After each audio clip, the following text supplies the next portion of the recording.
Host Mallory McCoy, and welcome to this week's live stream episode of A Monday Moment with Mal. As always, may this broadcast bring you what you need in the present moment, and my love is extended to all of those who could use a little extra, and may my light exude positivity and kindness. Ashe, let's seize this moment. I'd like to get straight to it today. Um, First of all, I am knee deep in gratitude. My gratitude grows exponentially every week the more that I focus on gratitude. And I'm particularly grateful this week for the ladies who showed up to my second sister circle in my home. I invited them as it's invite only, and it was just such a beautiful time of love, healing, and releasing. There were four ladies who joined myself, that was five, and it was just a beautiful time of connection. And the crazy thing is that we're connected, but not all connected. And so we were able to make a bigger connection through the connection that we had with someone in the room. So it's just was so beautiful, and I'm incredibly grateful for their presence, and I cannot wait until the next one. I'm also thankful for my little family supporting my sister circle dreams because my boys had to leave the house, and granted they were going to my mother-in-law's house. They still had to leave the house because girls, no boys allowed, girls only. So I'm just thankful that my partner in crime continues to make modifications for me to pursue my dreams. It just means so much, and I'm also grateful for connections this week. Uh, I have an organic connection with a woman here in Kansas City, and I can't wait to share later on in a future episode about just how significant our connection is. But every time I get on the phone with her, she affirms me, and she affirms my walk, and she just makes me feel like I'm somebody. I don't at this point, I know now that what I had expected from people outside of me, I can give to myself. But it still feels good to be affirmed. And she like really sees me like to my soul level. So she's a gift to me, and I'm grateful for her. And like I said, I can't wait to share in the future what we are working on. And lastly, I'm grateful this week for the kindergarten teams that I work with as a sub coming in. And I mean, I was a teacher for 14 years, but teaching in the classroom is not a match for this music teacher. I mean, I had in my brain six curriculums, and it's not that I can't do it. It's just I'm learning as I go the curriculum because I'm going to have to grade them this part of the year. So and then learn kindergarten curriculum, and then learn how to teach kindergarten curriculum. So I'm just so thankful for the graciousness that they give me as I navigate these uncharted waters. And also with my schedule, sometimes flip flopping. They've just been gracious through it all. So I'm grateful for them. And I'm excited about spring break. We have Monday, Tuesday, Wednesday this week, and then Thursday parent teacher conferences, which I'll be doing parent teacher conferences for the families. And then Friday, both myself and my son were at home, and I look forward to having fun with him. So really grateful. Now, you know, I love me a good definition, and I'm team facts over feelings. Hashtag facts over feelings. So let's get into it. According to dictionary.com, to heal, HEAL, not HEEL, means to make healthy, whole, or sound, restore to health, free from ailment. It also means to bring to an end or conclusion, as conflicts between people or groups, usually with a Strong implication of restoring former amity, settle, or reconcile. I thought that was important to note because that speaks directly to healing not only being a physical mode of something. It's deeper than that. It's multifaceted. An article from the University of Rochester Medical Center Encyclopedia, I guess it wouldn't be an article, it'd be more like an entry, lists the steps to wound healing. So, first, when we experience any type of physical wound, the first step our body does is to assist in stopping the bleeding, which is a whole intricate process of blood cells clumping and clotting in order to protect the wound. This eventually turns into a scab under the proper conditions. Note, under the proper conditions. The second step is inflammation, which happens when the wound is finally closed and the blood vessels can open a bit to allow fresh nutrients and oxygen into the wound for healing. The right balance of oxygen in your blood is also important. Otherwise, the wound won't heal correctly. Other cells protect the wound and even send messages to your body to help repair the wound. The third step is the growth and rebuilding phase, where the red blood cells with tons of oxygen band together to help build new tissue. This is when the scab is drying up. Finally, step four is strengthening and rebuilding, or no, just strengthening. In this step, the new tissue gets stronger, and while this is happening, the wound stretches, itches, and even puckers. And I know we've all experienced that before.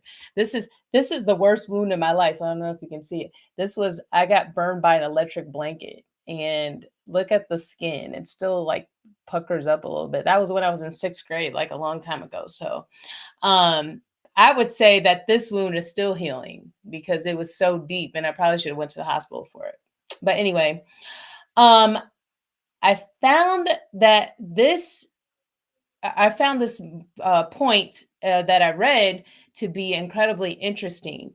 In about 3 months, even after 3 months, the wound is only 80% as strong in its repair as it was before the injury, and the wound area never reach 100% of its original strength.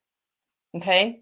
So, uh, and depending on the size and severity of the wound, the entire healing process may take up to a couple of years to complete. So, even in a wound healing itself, it never actually gets to 100%. This is physical wounds. It goes on to say the process may look easy, but wound healing is actually very difficult and involves a lot of different chemicals. Some things can make healing take longer or not happen at all. One of the most important things that can stop a cut from healing if it doesn't get enough blood. New blood is very important for wound healing because it brings oxygen and nutrients to the area. If a cut doesn't get enough blood, it could take twice as long to heal if it heals at all. And if you have dis-ease, such as diabetes, high blood pressure, obesity, or if you even smoke, it will make it even more difficult to heal wounds. And take that in. I want you to process this information because of the stark comparisons and contrast to the processes of emotional and energy healing. So, that brings me to the topic of the week: healing hurts.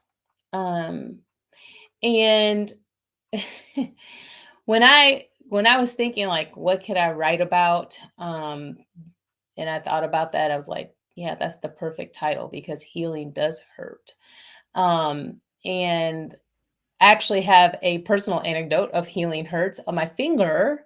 I have a wound. I was cutting something with a box cutter, and then it went past my finger, or past what I was cutting and cut into my finger, and it cut really deep. And I probably should have went to the hospital for it, but at the time I just could not get to the hospital. I had a babysitter at home. Raymond's out of town. Like I just didn't have time to be sick. I didn't have time to be hurt. So I went to Walgreens and I got like the liquid band-aid, and then I got like the over-the-counter stitches, like the bandage that goes together. I'll have to post pictures on my blog so you can see how crazy that was and how I probably should have got stitches, like I said. But anyway, that took over a year to heal. And I still can press on it and I can still feel where my skin was cut. So it never even properly healed. So I have my own personal antidote to that. So when we're physically hurt, we tend to the open wound we care, clean it up, bandage it, and patiently wait for it to heal. It hurts while healing, but every day we tend to the hurt by cleansing the wound, rebandaging it when necessary, and making accommodations and even adjusting our lives for healing. And then the hurt lessens as it heals, and we know what to expect when we're physically healing. So through that, we know what to expect. But there's no manual to guide us when we are hurting internally, or when we have emotional hurt, or we have energetic hurt. Um, our our flesh and bone frames, they're smart and they know what to do in order to heal. But we don't what do we do when we are trying to heal our soul? Um, when we experience emotional wounds, we can't follow the same process as if we were healing our physical self. But there are some parallels, and I'll talk about those in a second. We collectively do a myriad of things, including pushing our emotions to the side, drowning our emotions in inebriation, or some other thing to dim our spirit from feeling what we don't want to feel, or even using the wrong emotion to express the feelings that you feel while the root cause emotion still exists. um, Truthfully, it's not comfortable for some people to feel feelings. Pick me, I was one who struggled with feeling my feelings. I struggled, spoke about this before, so I'll be brief about it, but I struggled with feeling my feelings because I didn't know how far I would go into my feelings, and I didn't know how I was going to be able to bring myself back to be functional because so many people depend on me. However, you just can't put a band-aid on your emotions. That doesn't work. You literally have to feel to heal, and it doesn't feel good at all. Because healing hurts.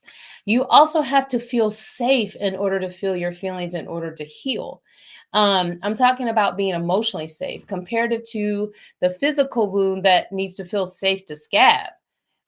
If you have a hand wound and you keep washing it with water or um, you know something, and it doesn't have a safe space to heal because you're always doing something to the wound. So that's what I'm talking about, that creating that safe space to heal. We know what it looks like physically, and we hesitate or refrain from doing things to help us feel safe emotionally and energetically to heal. And so I would like to encourage you, because you also don't have to wait for others to create a safe space for you to heal. Everything you have ever needed, you have and you will always have inside you. The From my perspective, the deeper part of emotional wounds is that they're generally coupled with grief, which is an unpredictable phenomena in itself, because the deeper part of grief is rooted in love and care, which are emotions directly connected to the heart. And the kicker is that no one can control the grieving process. So it's almost like picking at a physical wound and just opening it up over and over again with every thought, every smell, every song that you hear, every phone call that you can't make, every voice that you can't hear, everything that reminds you of the noun you grieve can do that. And so I actually wrote about a blog about this last year. You can go check it out. It's called Good Grief, or is it? To me, the absolute worst part of grieving ever is when other people put their emotions on top of the feelings that you already have to feel to heal. And as a result, you're not only having to heal your emotional self, but you're having to carry someone else's feelings while trying to heal yourself. And to me, that results in more trauma, and it just it keeps scraping at the already gaping wound. So, yeah. I had to breathe for a second, because one emotional wound that my family has experienced in the last year is the grief over the murder of my aunt and her husband. Um, Even though it's almost been a year, it still feels surreal.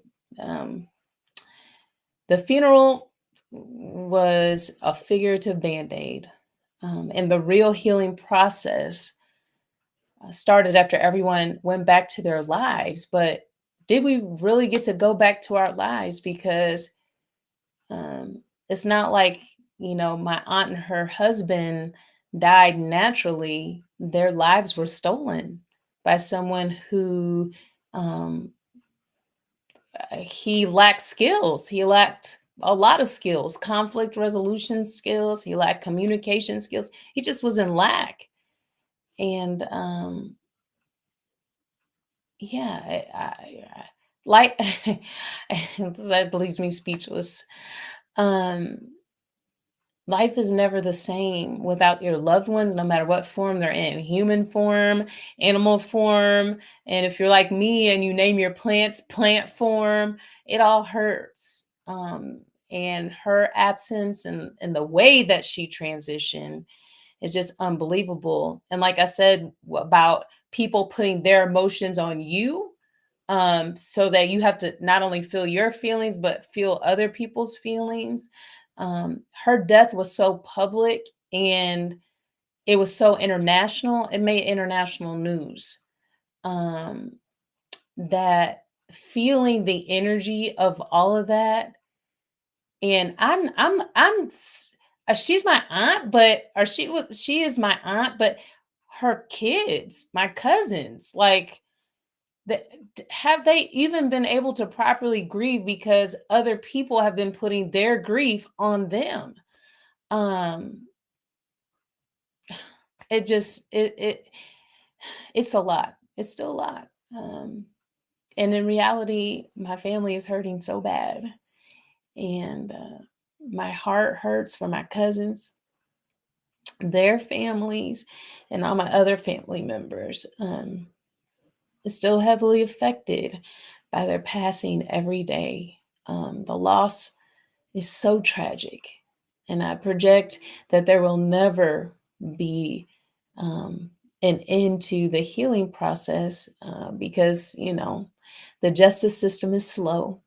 And uh, I mean, what is justice when you just want the people that you love to be in the presence of you? So, um, it's in this moment that I need to take a second, and I need to hold space for them. So while I'm doing that, I want to show you a picture of them.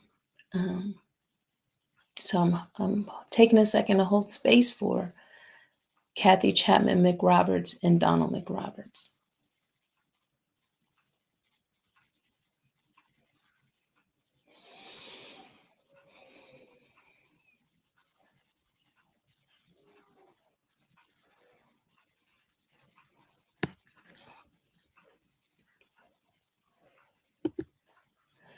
First, I'll take a second and I'll talk about Donald McRoberts, aka Mac, and as my aunt Kathy adorningly called him, Big Mac Truck.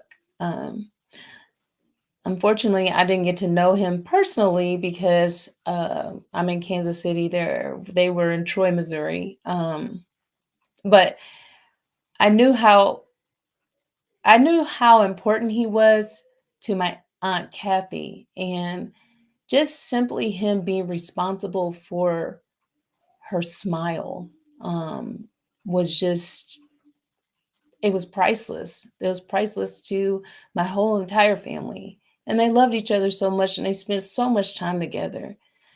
He came into her life a little later and he changed her life for good. And I think probably the most jarring part of it all is still wild that he served our country in the army, and he was even a Vietnam War veteran. And he ultimately lost his life at the hands of his grandson in his own home. Um, and he didn't deserve it. He didn't.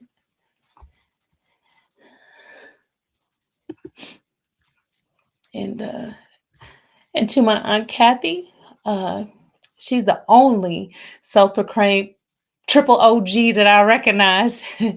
um, I just found out today that she was born. I knew she was born under a Leo sun because that's what we have in common. But she was born under a Sagittarius moon, and let me tell you, with that combo, the world just didn't know what they were going to experience when they were in the presence of her. Um, she was a literal energy bomb. She was so free spirited, powerful, flirtatious, charismatic, brave, open, optimistic, and as she always said, dominant and prominent.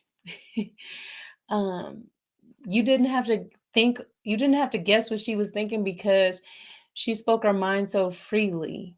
Um, and Aunt Kathy, I love that about you. It's so brave. And you had so much life to live and you didn't deserve that, what happened to you. But the beautiful enlightenment that I know is that she's all like, I feel my Aunt Kathy around me all the time. She was everybody's cheerleader. She always just want, I was just going through some messages that she sent through Facebook Messenger because that was her primary mode of communication. And she was just such a positive light. And like I really want to um I hope that I am carrying on the torch of her legacy in positive way, in that way, because she inspires me to be positive, and I just felt chills. I know you're with me. I know you're with us. I know that you're doing it big in the astral plane, and I want to thank you for visiting me in my dreams. And in fact, I wore purple for this episode to honor you, and I just love you so much.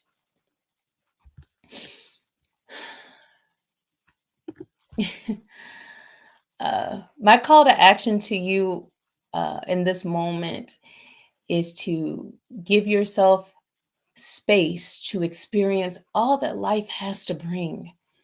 And from the 30,000-foot view, so not look at life like this, look at life like this. Know and realize that with billions of people on this planet, we are all experiencing the dualities of life simultaneously and at varying degrees. And if you find yourself on the hurting side of this duality, it's important to give yourself the same care, patience, and grace that you would extend to someone else and that you would extend to yourself if you had an open physical wound. Tend to yourself emotionally as you would physically and don't rush the process. Move through with grace and gentle care for yourself, even when it still hurts. And most importantly, empower yourself to create the space to heal by any means necessary because you deserve to give that to yourself. And to wrap up, I'm going to leave you with a quote and a few affirmations. Brandon Collinsworth, I follow him on Instagram.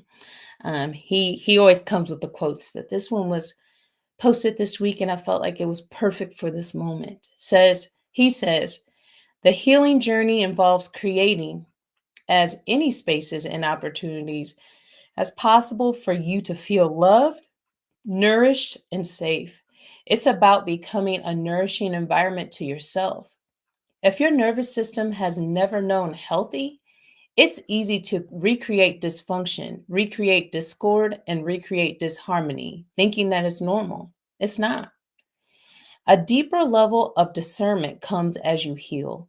And in that discernment, you begin to see things clearer. With clarity, you begin to see what is healthy for you. You choose better, you choose healthy, and you choose these consistently. It's in choosing health over and over again that healing becomes a natural byproduct.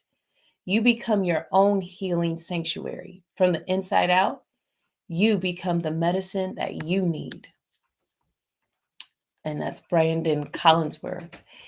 And the affirmations that I'll leave you with today: I give myself permission to heal.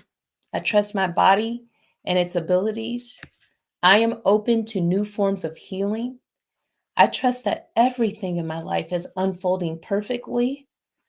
I am willing to be at peace and be patient with myself as I navigate my healing journey. And I choose to heal so that I can move forward with peace in my mind and love in my heart. Ashe. Well, that's all for me this week. Um,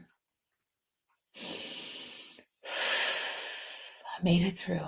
Thank you, Aunt Kathy. I was like, please.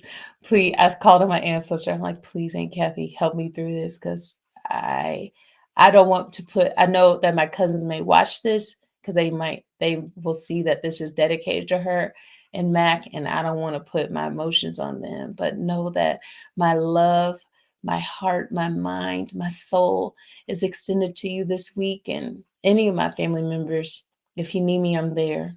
I'm there for a listening uh, a listening ear if you just want to have conversations and about not even what I'm talking about, just about life. I'm here. Um, Tune in next week for a show entitled "The Importance of Local School Board or Elections," not education, elections. And this is in lieu of an upcoming vote or upcoming election here in Kansas City, specifically in North Kansas City School District, where school board members are being elected.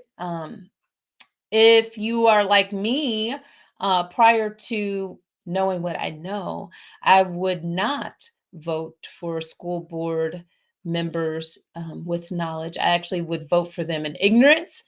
I'd be like, oh, she has a cool name. Or this a girl, I'm gonna vote for her. Like I would do stupid stuff like that. But um, for the future of our children, it's important that we know and understand the magnitude of the people that we're putting on school boards. So I'm going to be talking about that.